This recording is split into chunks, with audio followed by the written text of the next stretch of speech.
Chers auditeurs, bienvenue dans cette exploration approfondie d'un des romans les plus puissants de la littérature américaine du XXe siècle. Aujourd'hui, nous allons déchiffrer ensemble L'homme invisible de Ralph Ellison, un livre qui a bouleversé la conscience d'une nation et qui continue de résonner avec une force incroyable dans notre monde contemporain.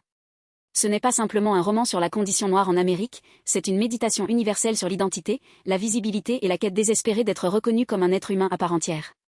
Avant de plonger dans les détails du récit, il est essentiel de comprendre le contexte dans lequel ce livre a été écrit. Ralph Ellison publie L'homme invisible en 1952, à une époque où la ségrégation raciale est encore légale dans une grande partie des États-Unis. Le mouvement des droits civiques n'a pas encore atteint son apogée. Les Noirs américains sont citoyens de seconde zone, privés de droits fondamentaux, confinés à des emplois subalternes, et souvent réduits au silence. Pourtant, le roman d'Ellison ne se contente pas de décrire cette oppression. Il la transcende en posant une question fondamentale: que signifie être invisible dans une société qui refuse de vous voir comme un individu ? Le narrateur, dont nous ne connaissons jamais le nom, ouvre le récit par une déclaration fracassante. Il dit « Je suis un homme invisible. Non, je ne suis pas un fantôme comme ceux qui hantent les romans d'Edgar Allan Poe.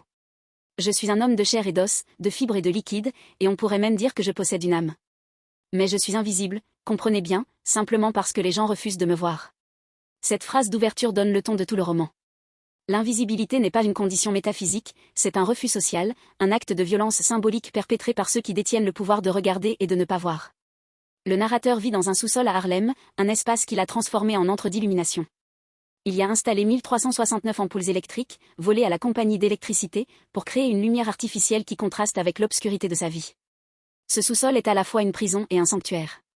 C'est là qu'il écrit son histoire, qu'il tente de comprendre comment il en est arrivé là. Et son récit commence par un souvenir d'enfance, un souvenir qui annonce déjà les thèmes majeurs du livre. Il se souvient de son grand-père mourant, un homme qui avait été esclave et qui, sur son lit de mort, avait donné à son fils un conseil étrange et troublant. Il lui avait dit « Mon fils, après ma mort, je veux que tu continues à te battre. Je veux que tu les submerges par la soumission. Je veux que tu leur souris, que tu les fasses se sentir en sécurité, que tu les fasses croire qu'ils ont gagné. Et puis, un jour, tu les détruiras de l'intérieur. » Ce conseil paradoxal hante le narrateur tout au long du roman. Comment lutter contre l'oppression en étant soumis ? Comment détruire un système en y participant ? Cette question est au cœur de toute son existence. Le narrateur grandit dans le sud ségrégationniste. C'est un jeune homme brillant, studieux, qui croit fermement au rêve américain.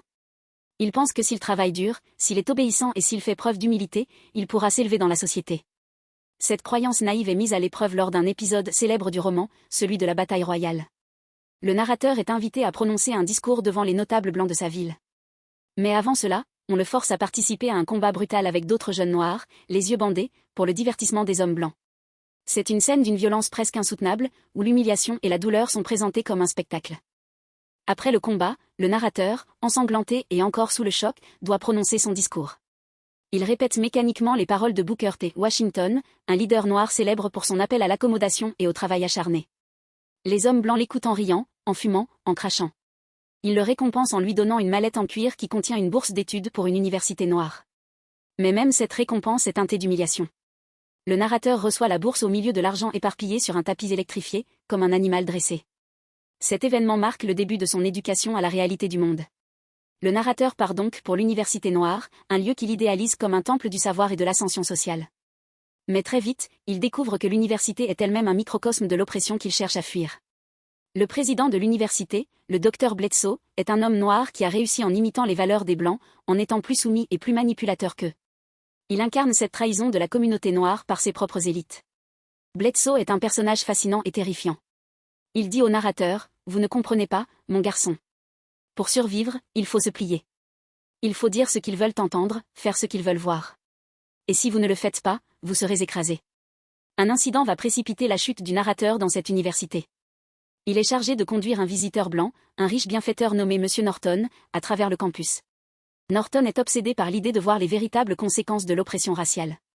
Il demande au narrateur de l'emmener dans les quartiers pauvres, en dehors du campus.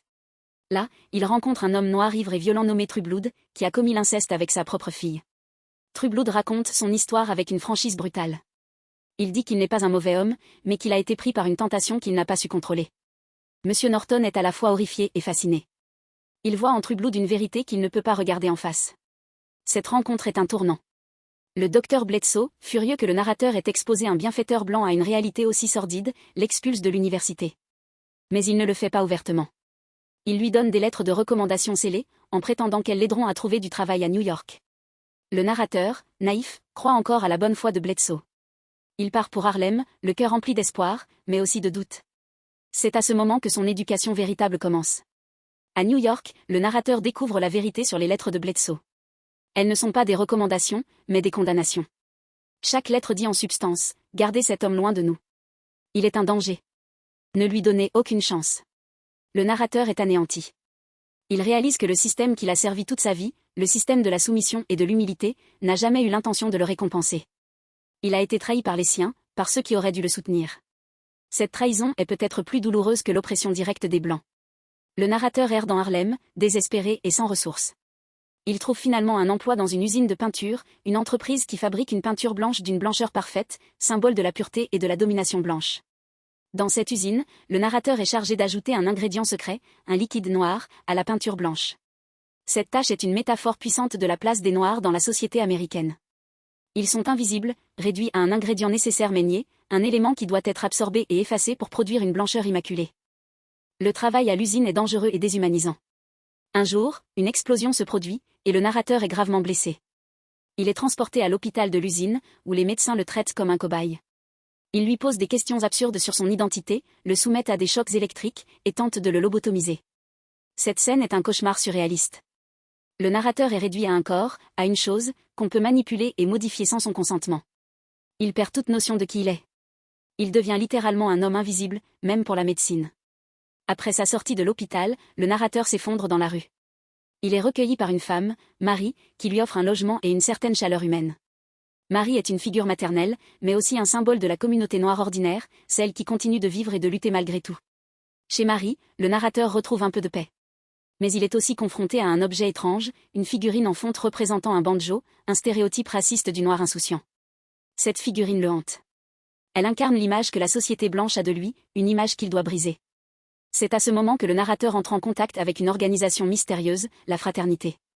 Cette organisation se présente comme un mouvement progressiste, luttant pour la justice sociale et l'égalité. Ses membres sont majoritairement blancs, mais ils prétendent vouloir aider les Noirs à s'émanciper. Le narrateur est recruté par un homme nommé Broder Jack, un leader charismatique et manipulateur. Broder Jack lui dit, « Nous avons besoin de vous. Vous avez un talent pour la parole. Vous pouvez être la voix des invisibles. Vous pouvez les guider vers la lumière. » Le narrateur est séduit par cette promesse. Il voit dans la fraternité une chance de donner un sens à sa vie, de lutter contre l'injustice qu'il a subie. Il devient un orateur pour l'organisation, prononçant des discours enflammés dans les rues de Harlem. Il est applaudi, écouté, respecté. Pour la première fois de sa vie, il se sent visible. Mais cette visibilité est illusoire. La fraternité ne le voit pas comme un individu, mais comme un instrument. Elle utilise sa couleur de peau et son éloquence pour attirer les foules, mais elle ne lui donne jamais un vrai pouvoir. Le narrateur découvre peu à peu les contradictions de la fraternité. L'organisation prône l'égalité, mais elle est dirigée par des Blancs qui prennent toutes les décisions importantes. Elle prône la lutte des classes, mais elle ignore les spécificités de l'oppression raciale. Broder Jack lui dit un jour, « Ne parlez pas de race.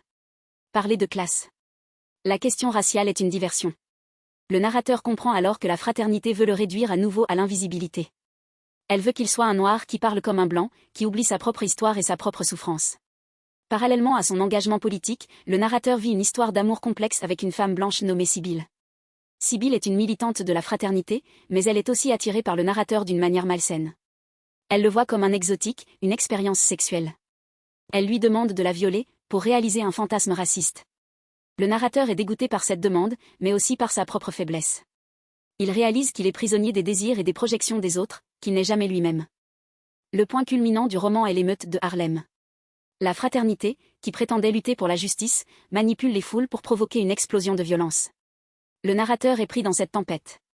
Il voit la destruction, la mort, la folie. Il comprend que la fraternité n'a jamais eu l'intention de libérer les Noirs. Elle voulait simplement utiliser leur colère pour ses propres fins politiques. Dans cette émeute, le narrateur est poursuivi par des hommes blancs. Pour leur échapper, il tombe dans un trou d'égout, un trou qui devient sa cachette. C'est dans ce trou, dans ce sous-sol éclairé par des centaines d'ampoules, que le narrateur écrit son histoire. Il a tout perdu, son identité, ses espoirs, son avenir. Mais il a gagné une chose précieuse, la lucidité. Il comprend maintenant que l'invisibilité n'est pas une malédiction, mais une condition qu'il peut choisir d'accepter ou de rejeter. Il dit, « Je ne suis pas invisible parce que les autres refusent de me voir. Je suis invisible parce que j'ai choisi de me cacher. Mais maintenant, je veux sortir de ce trou. Je veux être vu. Le roman se termine sur une note ambiguë. Le narrateur dit qu'il va sortir de son sous-sol, qu'il va réintégrer le monde. Mais il ne nous dit pas comment il va le faire. Il nous laisse avec une question: que signifie être visible dans une société qui refuse de voir? La réponse, Ellison nous le suggère, n'est pas simple. Elle exige une transformation intérieure, une prise de conscience radicale de qui nous sommes, au-delà des catégories que les autres nous imposent. L'homme invisible est un roman d'une richesse inouïe. Il utilise le symbolisme, le surréalisme, le réalisme et le blues pour créer une œuvre qui est à la fois un cri de colère et un chant d'espoir. Le personnage de Ral l'exhortateur, un nationaliste noir violent, incarne la tentation de la haine.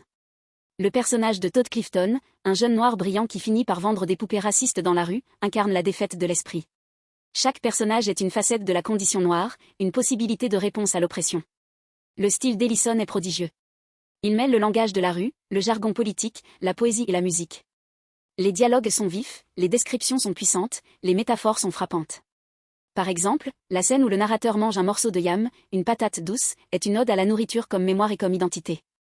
Il dit: « Je veux goûter quelque chose qui me rappelle qui je suis. » Ce simple acte de manger devient une affirmation de son humanité. Le roman aborde aussi la question de l'histoire et de la mémoire. Le narrateur est hanté par le passé, par les paroles de son grand-père, par les fantômes de l'esclavage. Il doit se réapproprier cette histoire pour pouvoir avancer. Ellison écrit: « L'histoire est un cauchemar dont j'essaie de m'éveiller. » Cette phrase célèbre résume la lutte du narrateur. Il ne peut pas effacer le passé, mais il peut le comprendre et le dépasser.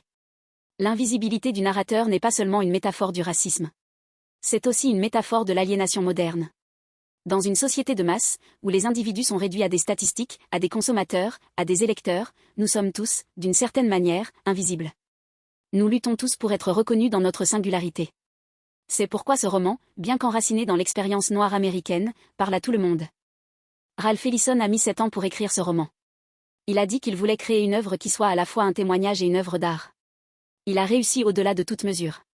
L'homme invisible a remporté le National Book Award en 1953, et il est aujourd'hui considéré comme un classique.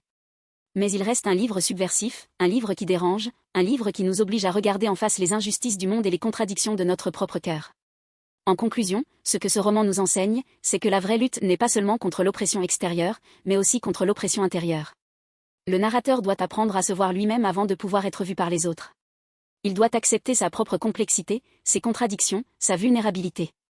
Il doit cesser d'être le personnage que les autres veulent qu'il soit pour devenir l'auteur de sa propre vie. Chers auditeurs, j'espère que cette exploration vous a donné envie de lire ou de relire ce chef-d'œuvre. L'homme invisible n'est pas un livre facile. Il exige de la patience et de la réflexion. Mais il récompense largement ceux qui s'y plongent. Il vous changera, il vous marquera, il vous rendra un peu plus lucide sur le monde et sur vous-même. Merci de m'avoir écouté. Si vous avez aimé cette analyse, n'hésitez pas à partager, à commenter, et à vous abonner pour d'autres explorations littéraires. Je vous donne rendez-vous bientôt pour un nouveau voyage au cœur des mots. En attendant, prenez soin de vous, et surtout, n'oubliez jamais que vous êtes visible.